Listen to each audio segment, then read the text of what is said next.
Hello and welcome to the Matchbook Champions League podcast. I'm Phil Kitrmolides with you to look ahead to match day 3 of the competition. As ever, I'm joined by two guests this week, European football writer Nicky Bandi and Mark O'Hare from We Love Betting. They're with me to talk through some of the biggest games of the week, find some interesting angles and hopefully tip plenty of winners as well. Before we get to that, we have some big news at Matchbook, and that is you can now place multiple bets, multiples, doubles, trebles, accumulators, all sorts, which is great news, particularly for the Champions League, because on these Champions League nights, you've got loads of games going on at the same time, goals flying in all over the place. It's more interesting when you're involved in multiple games, which you can now be on Matchbook. So that's good news. Make sure you check out how to put on some accumulators. We've also got an offer of a £10 risk-free bet, which I'm going to tell you about a little bit later on in the programme. But Mark and Nicky are with me. We're going to talk about 3 games in particular. The first one is Ajax against Chelsea. It is a big game for Chelsea, of course, heading to Ajax, who have won both of their games so far in the Champions League by 3-0. You can get Ajax at around about 2.3, Chelsea at around about 3.32, and the draw is around 3.66. Nicky, Chelsea coming into this game in a bit of form. They've won each of the last 5 games. They won at the weekend. Can they do something in Amsterdam? Yeah, I think Chelsea have come on much further than I expected them to, the way this season started.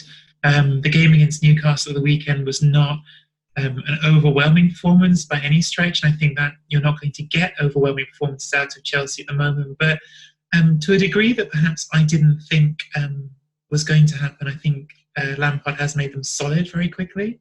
I think they're solid and perhaps a little bit, in general, uninspiring in the way they play football, but they have enough sort of individual talent there to unpick situations. I think there's a couple of players in particular they're really reliant on. I think Callum Hudson-Odoi is obviously the number one when I think of those players at the moment. And I don't know, I mean, the first thing to say is that I just don't see them as a team that can get rolled over 3-0 very easily. So I can't imagine Ajax getting that sort of outcome against them.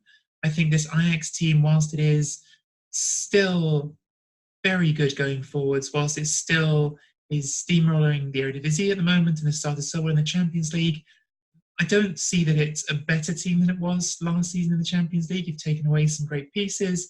The goals so far have been coming from Ziyech, who even last season, I think, of the sort of star performers last season, was the one who frustrated me the most at times, the one who blew hot and cold. You've got Quincy Promes scoring the goals from midfield a bit this season, Dusan Tadic. They're not players who I think of as uncontainable individually, and I think that Chelsea may come in with a degree of caution and perhaps circumspection that the other teams they've faced so far in the Champions League haven't. Doesn't mean I see Chelsea as favourites at all. I think they'll be competitive because they have been under Lampard, especially, as you say, that over the last month or so. Sounds like Nicky might be edging towards it being a low-scoring game. Chelsea trying to keep things tight in Amsterdam, which they've been doing recently. Mark, obviously, usually when we're interested in Ajax, we're interested in goals. They are a side that do score a lot of goals. They are 17 matches unbeaten in all competitions this season. They haven't lost a game in any competition so far this season. As I said, they've won their last 2 games in the Champions League by 3-0. They're going to get another win? Possibly. I prefer to steer clear of the match outcome itself. I think if you look at the odds are basically implying that these two teams are rated about the same. If the game was taking place on neutral territory, the market wouldn't be able to split them. But those 2 games of Ajax in the Champions League have been remarkable, really. To see them top of the group with 3-0 wins, because they didn't deserve 3-0 wins in either of those games. They were second best in both of them. And I know they're very small samples, but if you look at the performance data from those 2 games, they've massively overachieved going forward, and they should have really conceded 4 goals, and they kept 2 clean sheets. So it's hard to kind of put too much weighting on that for me. So as Nicky says, they're a very capable team. They're still very strong, still retain that same style and approach under Erik ten Hag. Personnel-wise, there's been a few changes, but still the same individuals there are making a big impact. And they scored twice in 15 of those 17 games too. So clearly their strength is going forward. They're very forward-thinking. that offensive style. Don't worry too much about defence, which I think could be their downfall if Chelsea do get a few opportunities here, because as I say, in those 2 Champions League ties in isolation, Ajax have been giving up at least 1.5 expected goals in both games. And yes, they are dominating domestically again. They're still giving away a few goal scoring opportunities. I've watched a few of their highlights now this season, and they're not rock solid at the back, put it that way. And I think that plays into Chelsea's hands as the away team, as the underdogs. I have been impressed by Lampard's leadership, his adaptability too with this Chelsea team. I didn't really expect it, having seen him quite at close quarters with Derby last season. He switched systems, switched formations for different tests and different opposition.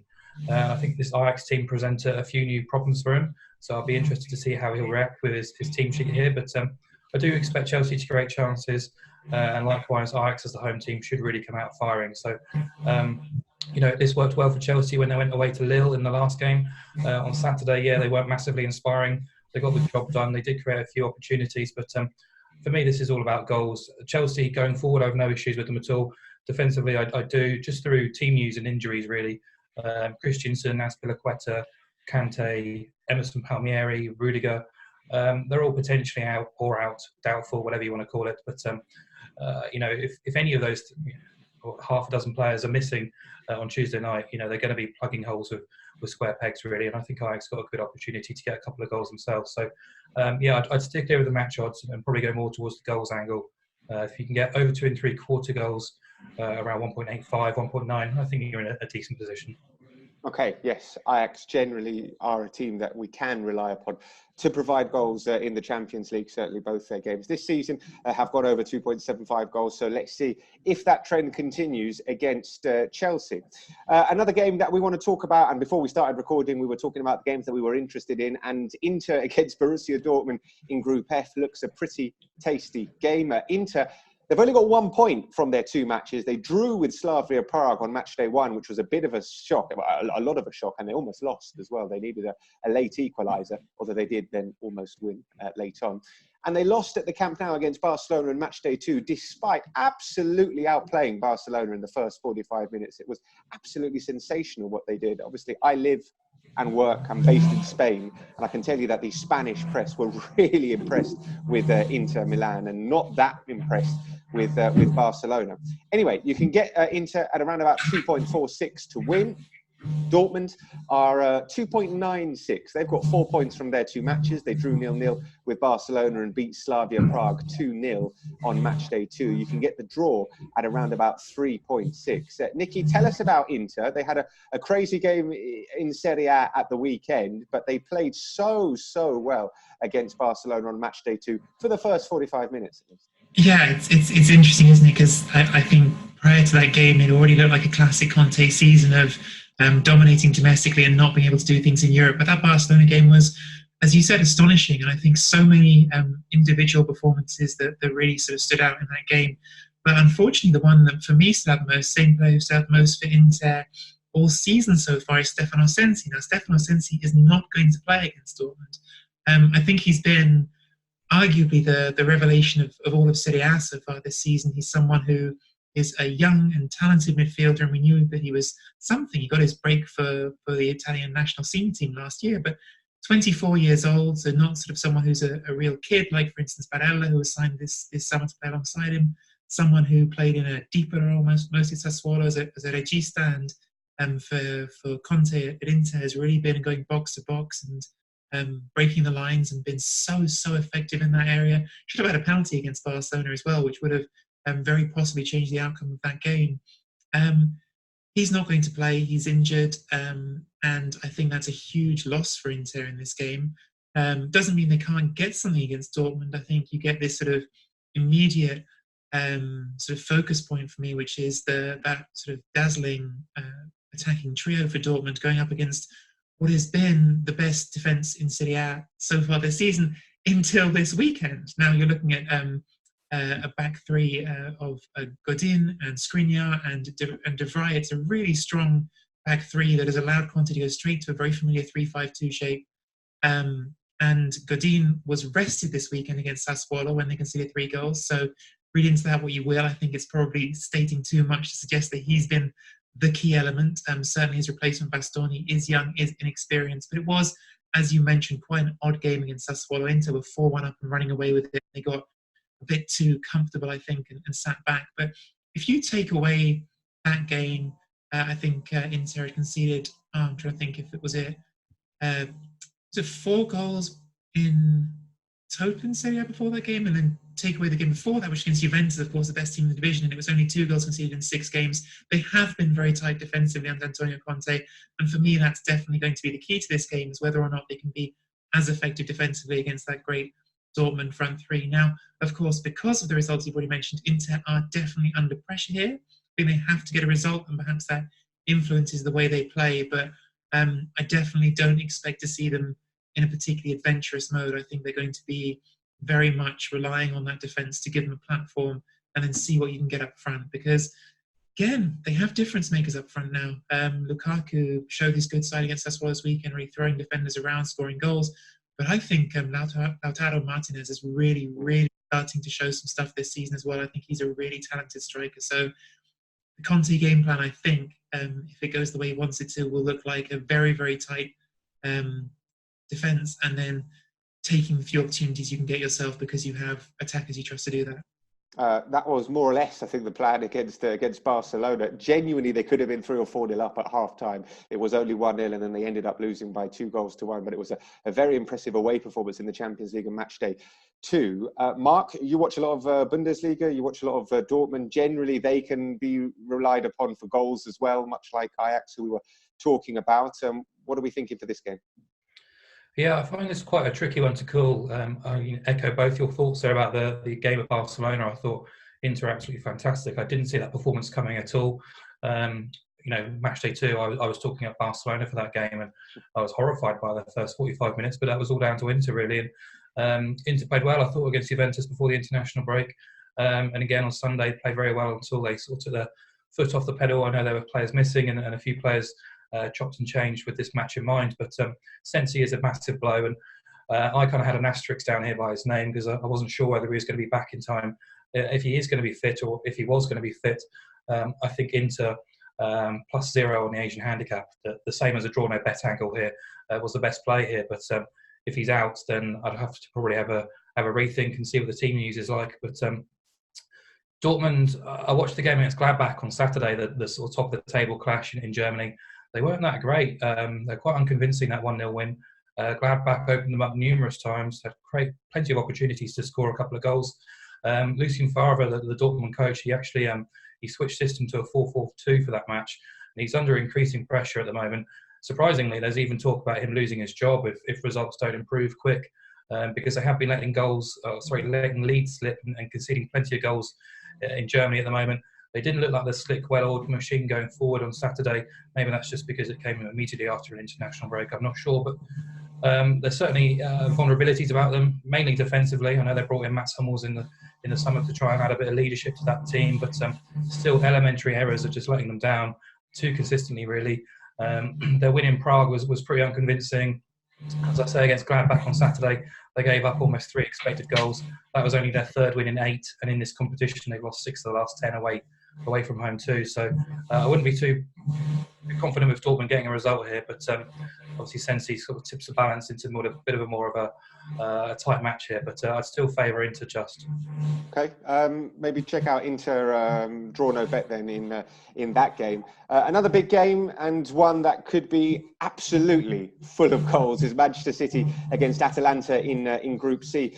City to win in 90 minutes, 1.22. It's a small price, as you would understand, for the pre-tournament favourites at home to a side who have never previously played Champions League football.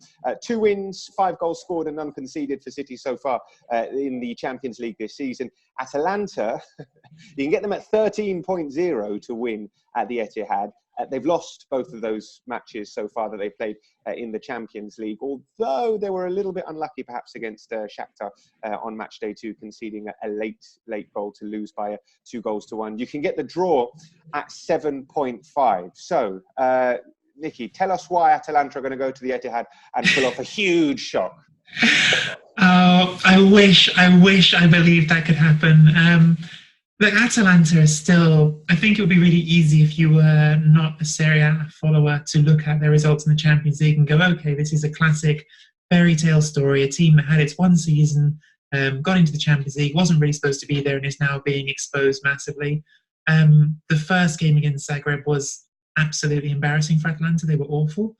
Second game against Shakhtar, as you say, I thought they were a little bit unlucky. Certainly unlucky not to draw. They didn't deserve to lose that game at all. They had sort of fallen off a bit in the second half. But they were very good in the first half of that game. But their league form, their domestic form has still been brilliant. They're playing wonderful football. I mean, this weekend against Lazio, they were 3-0 up away from home. Again, Lazio, a team who have competed for the Champions League these last few seasons under Simone Inzaghi.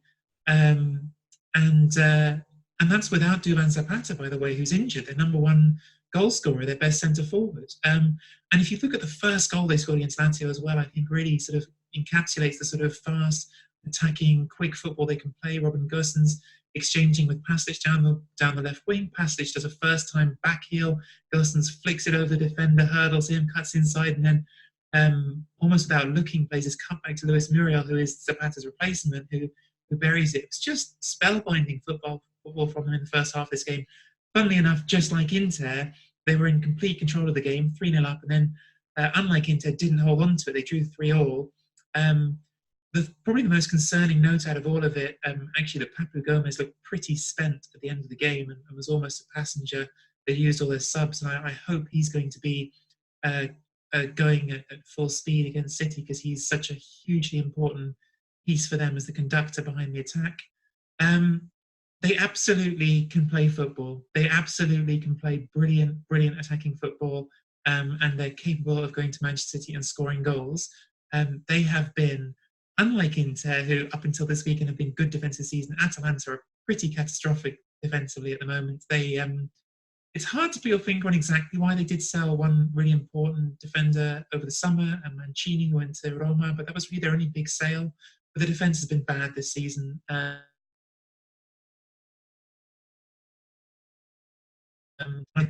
Is anything close to good enough to go and upset Manchester City, as good as they are in their own stadium. Again, Atalanta, even more so than Inter, have to get a result. That's the position they're in the group. They're a team that probably really only knows how to approach this game one way, which is to go for it. So I think they will. I'd love to say I can see them getting a result, but honestly, I can't. I hope it'll be a fun game, though. I'm licking my lips at what you've said, Nicky, because this sounds like an absolute goal fest. It sounds like we need to get involved on the overs. I was checking out their record in Serie A this season. Their matches, Mark, are averaging 4.25 goals in Serie A. It's crazy. Obviously, in the Champions League, it hasn't been the same. But listening to Nicky talk about a side that are brilliant going forward, can't defend, up against Man City at the Etihad, they're going to go for it surely. And obviously we're backing goals in this, right?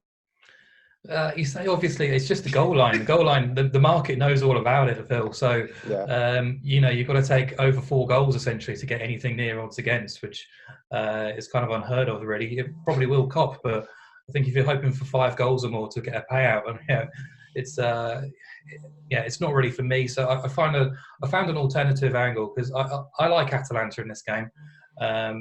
I'm waiting for Pep Guardiola to sort of talk up Gianpiero Gasperini in the build-up to this game. He always does with these teams. If a team comes to the Etihad and tries to play football, he loves them, because it plays into City's hands, really. But Atalanta are absolutely fantastic. They've scored the most goals and earned the most points in Italy in 2019, which just kind of goes to show how strong this team is and how they can't really be taken lightly by City.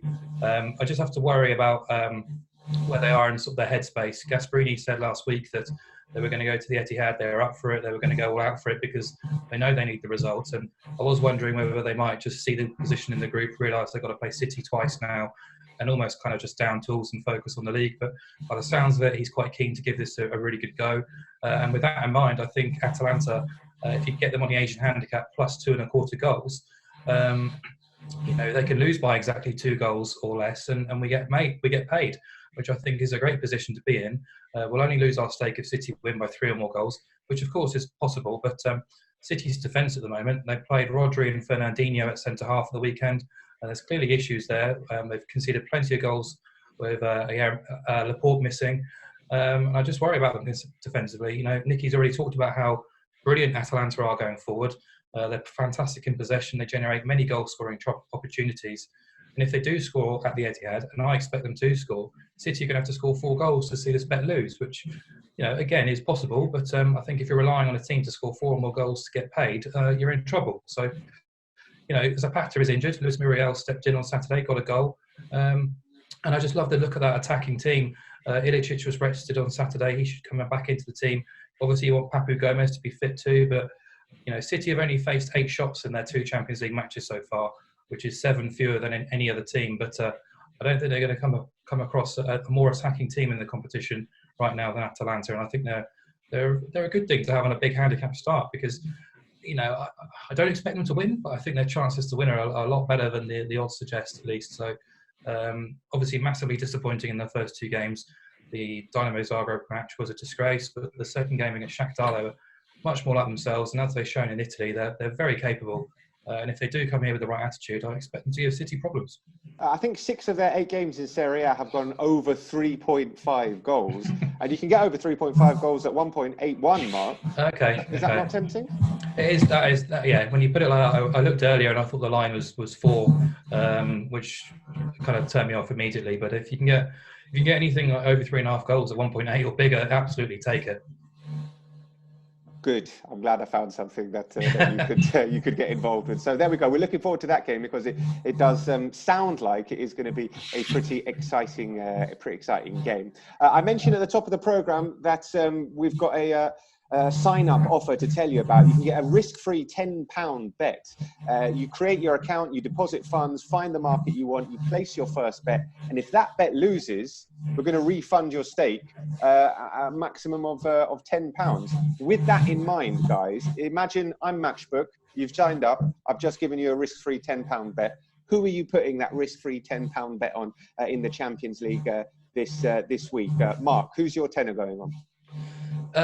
Probably a bit of a surprise, really, but I think Zenit St. Petersburg are slightly overpriced, around 5-1 away at RB Leipzig. I love RB Leipzig to bits this season under Julian Nagelsmann, but it's now 2 wins in 7, 0 wins in 4. They were deservedly held by Wolfsburg at the weekend, and just 2 clean sheets under Nagelsmann, which is what we come to expect, really. The attack hasn't been functioning as well as it probably could be or should be at this stage compared to earlier season performances as well, and I think they don't deserve to be around 1.5 for this match because, Russian teams don't generally have a good travelling record away in Europe. But I think that's factored into the price here.